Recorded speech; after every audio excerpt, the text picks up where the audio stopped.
If you're waiting for a visa or green card right now, what I'm about to tell you changes everything. December 2025 just brought the biggest shakeup to U.S. immigration processing in over a decade.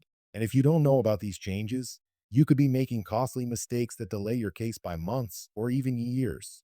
Here's what just happened. USCIS rolled out new processing timelines. Green card reviews, completely restructured. Visa categories, some are now fast-tracked. Others, stuck in limbo. And here's the part nobody is talking about, the hidden deadline buried in these updates that could affect your application status right now. I've spent the last 48 hours breaking down every single change, the new priority dates, the updated fee structures, the visa categories that are suddenly moving faster, and the ones that aren't. Whether you're sponsoring family, waiting on employment authorization, or stuck in the backlog, these December rules directly impact your timeline. But there's one change in particular, a policy shift that went into effect this week that could either speed up your case dramatically or cause serious problems if you're not prepared. So here's my question. Do you know which category your application falls under now? Let's find out. All right, let's dive straight into what's actually changed and why it matters to you specifically. Because here's the thing, immigration updates always sound complicated, but when you break them down piece by piece, you start to see exactly where you fit in and what you need to do next. So first, let's talk about processing times, because this is where most people are feeling the impact right now. USCIS just released their updated processing time estimates for December 2025, and some categories have seen dramatic shifts. If you filed an I-485 adjustment of status application, you need to check the latest numbers because certain field offices are now processing cases filed as recently as mid-2024, while others are still stuck on 2022 applications. That's a massive disparity, and it means your location matters more than ever before. What's driving these changes? Well, USCIS has been reallocating resources based on backlog severity and staffing levels at different service centers. They've also implemented what they're calling a priority processing framework that's supposed to streamline cases based on specific criteria. Now, they haven't been entirely transparent about what those criteria are, but from what we're seeing on the ground, employment-based cases with approved labor certifications are moving noticeably faster than they were 6 months ago. Family-based cases, on the other hand, are seeing more varied timelines depending on the relationship category and country of origin. And speaking of country of origin, this is crucial. If you're from India, China, Mexico, or the Philippines, you already know about the per-country visa caps that create those frustrating wait times. The December update didn't eliminate those caps. Congress would need to act for that. But what did change is how USCIS is managing the queue within those backlogs.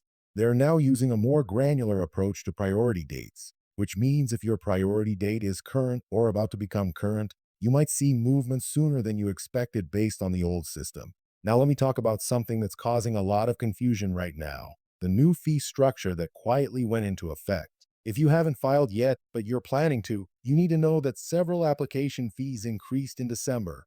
The I-140 immigrant petition for alien workers went up. The I-765 employment authorization document application saw an adjustment. Even the biometrics fee structure changed. I know fees aren't fun to talk about, but this is real money we're discussing, and if you're budgeting for your immigration journey, these increases can add up to hundreds or even thousands of dollars depending on how many family members are included in your case. But here's where it gets interesting, and honestly, this is the part that I think will affect the most people watching right now. USCIS has expanded their premium processing service to include more visa categories. Premium processing, if you're not familiar, is basically paying extra to get your case reviewed within 15 calendar days instead of waiting months or years. It used to be available only for certain H-1B and L-1 cases, but now they've extended it to include certain I-140 petitions and even some I-765 employment authorization applications. This is huge because if you're in a situation where you need work authorization fast, maybe you're about to lose your current status, or you have a job offer that can't wait, premium processing could be a game changer for you.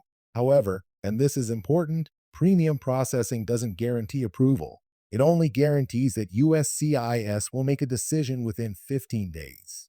That decision could still be an approval, a denial, or a request for more evidence. So you're paying for speed, not for success. But if timing is critical for your situation, it might absolutely be worth it.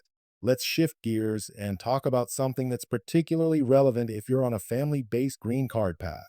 The December rules clarified some of the documentation requirements for proving bona fide relationships, especially for marriage-based cases.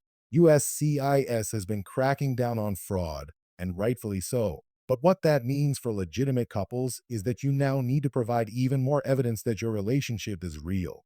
We're talking joint bank account statements, lease agreements showing you live together, photos spanning the entire duration of your relationship, affidavits from friends and family who can vouch for you, utility bills in both names, the works. I've seen cases recently where couples submitted what they thought was sufficient evidence, only to receive requests for additional documentation that delayed their cases by months. And if you think that sounds stressful, imagine this scenario. You're called in for an interview, and the officer starts asking detailed questions about your daily life together. What side of the bed does your spouse sleep on? What did you have for dinner last Tuesday? Who takes out the trash? These aren't random questions. They're designed to verify that you actually live together as a married couple. So if you're in this category, my advice is to be absolutely meticulous with your documentation from day one. Don't wait until you get a request for evidence to start gathering proof. Now, I want to talk directly to those of you who are dealing with visa bulletin updates, because this affects so many people and it's one of the most confusing aspects of immigration. Every month, the Department of State releases the visa bulletin, which shows which priority dates are current for different categories and countries. The December bulletin showed some forward movement in certain employment-based categories, but there were also some retrogression issues, meaning dates actually moved backward in some cases. If you're watching your priority date like a hawk every month, you know how emotionally draining this can be. You think you're almost there, and then suddenly you're pushed back again. The key thing to understand about the December changes is that USCIS is now using both the final action date and the dates for filing chart more strategically. Depending on which chart is current for your category, you might be able to file your adjustment of status application even if your final action date isn't current yet. This creates an opportunity to get your foot in the door earlier, lock in your place in line, and potentially qualify for work authorization and travel documents while you wait for your actual green card interview. But you have to stay on top of which chart USCIS is accepting each month because it can change. That's actually something I want to mention really quickly because I care about everyone watching this video getting the right outcome. If your case is complicated, if you have any gaps in status, prior visa denials, criminal history, or anything else that makes your situation non-standard, please consult with an experienced immigration attorney. I make these videos to educate and inform, but I'm not providing legal advice, and every case has unique factors that matter.